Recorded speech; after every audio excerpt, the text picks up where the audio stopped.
Agatha all along. The new Marvel Cinematic Universe series. You got Catherine Hahn, Aubrey Plaza, and it is. We've all said it beforehand. We didn't necessarily know why this show was being made. It was probably greenlit at a time when they were handing out shows the way they hand out candy at a dentist's office, right? So Catherine Hahn, she does she's great. You go there for her. She delivers on it. I think that someone said this in the comment section, and this is what I agree with, because Coy, I always get my one shot at what Star Wars is doing right now. And what they said was that the Acolyte marketed to an audience and gave them, they didn't know what the show was, and they basically lied to the audience of what, hey, you know what? We don't know who we're really throwing this to. Here's your show. This show knows exactly who they're marketing to. I will tell you that. So I did a reaction with this for my wife. My wife didn't know anything about this show. She didn't like WandaVision. She tuned out after one episode. She liked Catherine Hahn. She saw that she was in it. She didn't know what it was. Found out about witches. She loves this show. The jokes hit for her. She is on board. And I said, the show's not for me, but it's enjoyable. It's a well-made show. I think that the chemistry is good, but I'm not the target demographic for this show. But I do think that it is a well-made show, and I think the chemistry is there. I haven't seen your guys' reaction, but Winston, I'll start with you, man. What do you think of this show thus far? Yeah, I haven't had a chance to put up my second episode. I separated them out between episodes 1 and 2, so I didn't get a chance to put out my second one yet. But essentially, my feelings were I wasn't a huge fan of the first episode. Yeah. It felt like we were kind of doing a riff off of WandaVision, like picking up where we left off in a good way, but also I got over it real quick because it didn't quite clip the same way that the other show nods were in the first one. But once it started to show, it's its own thing. So she kind of snaps out of it, and then we move on to the second episode. I actually really enjoyed it. Is it my favorite show of all time? No, but knowing the genre that we're in, the tone that we're in, I think the best description that I saw someone say on the internet, it felt like if Hocus Pocus and Desperate Housewives had a baby. Yes, 100%. By that combination, I was like, I know what I'm in for. I'm here for it. And for that reason, I genuinely am enjoying it. But that first episode, I get what they were doing with the Agnes of Westview. Mm-hmm. Just it was moving a little too slow for me to really dive into that one way or the other, let alone I'm assuming that's a nod to Mayor of Eastwood, yeah.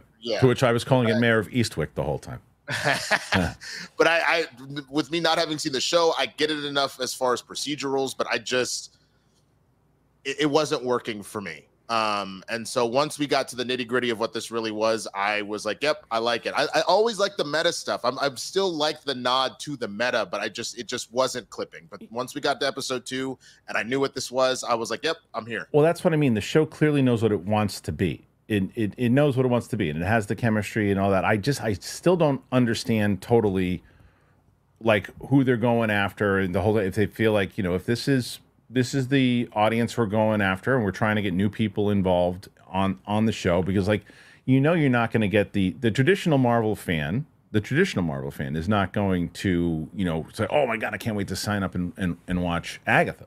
But they will bring in, and like I said with my wife, what you're getting here is you're winning over my wife. You're going to get people who, and she did not know any of this stuff, but it doesn't mean that she's going to now tune back into everything Marvel does.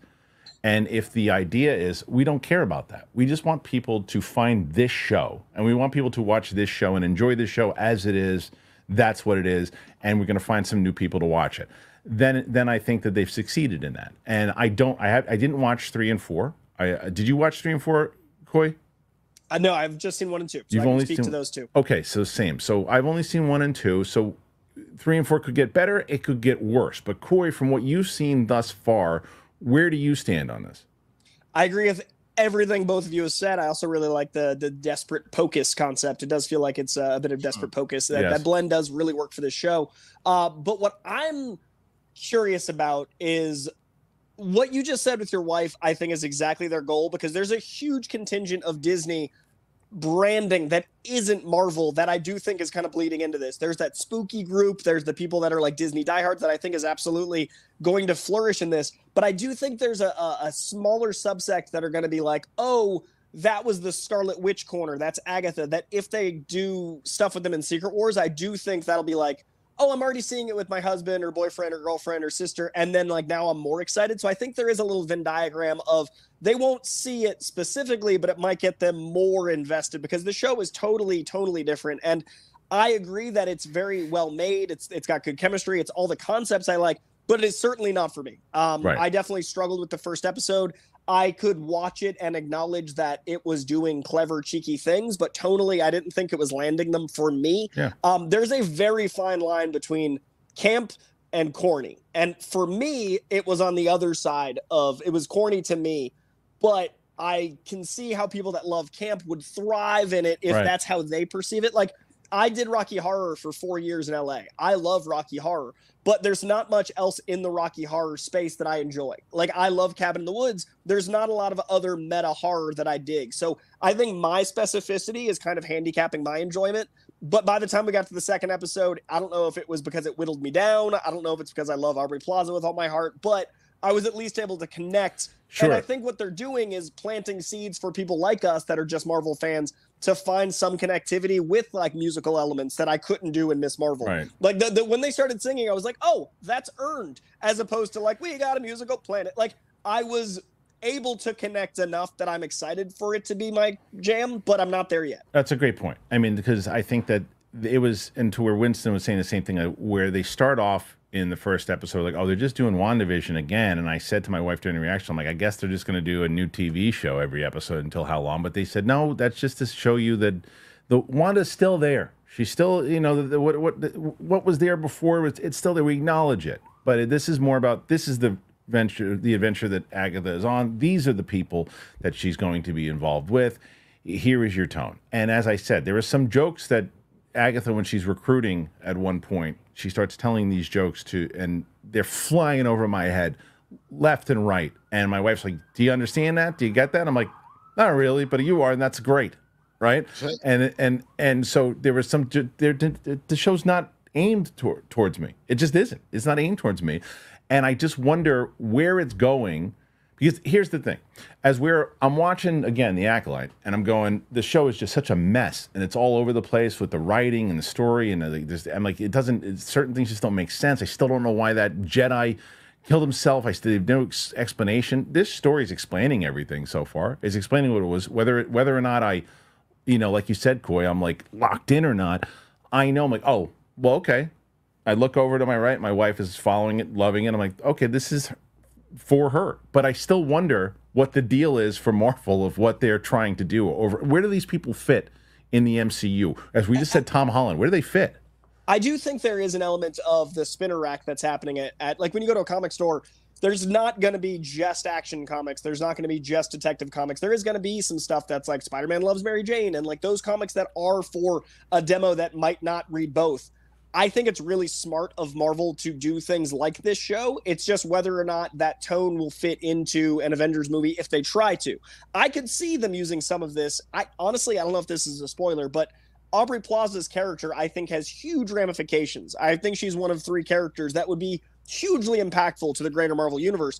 But I don't know if they'll go that way because it would imply a need to watch this show that diehard fans might not have. So it is that question of how much is this going to be a must-watch thing for the greater MCU. But this is where I go back to the same thing with Werewolf by Night. And I know that they were going to try to include that at some point to the MCU. Let this thing be its own thing. Let it be a thing that you tune into on Halloween and the scary, you know, because it fits because that was the other thing my wife said when she was watching it. She goes, oh, this is a great thing to watch during the Halloween season, you know, and it's like, let it be its own thing. Don't force it, because this tone in the same, it just, I don't know how they force this tone into the MCU. I mean, in the same way that you watch any of those other MCU movies and all their tones are different. Like, I mean, I think what you would end up doing, these characters though, Winston, but these characters are so different. No, I understand that, but Agatha we've already established as is, so you may not have to deal with the whole coven. But I'm saying that is for the world of the show.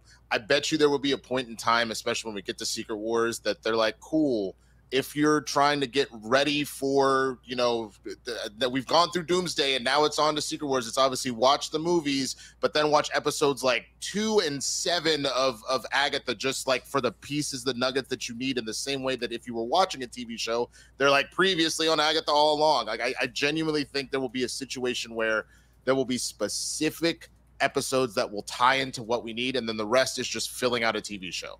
And I think if you start treating it that way going forward, if the shows are going to be important like that, I don't think people will have a problem. And if you don't like the tone, you can survive 2 episodes. It won't kill you. You know what I'm saying? Like, right. I think that is what they're starting to aim to do, which honestly makes more sense. And it's just like the comics.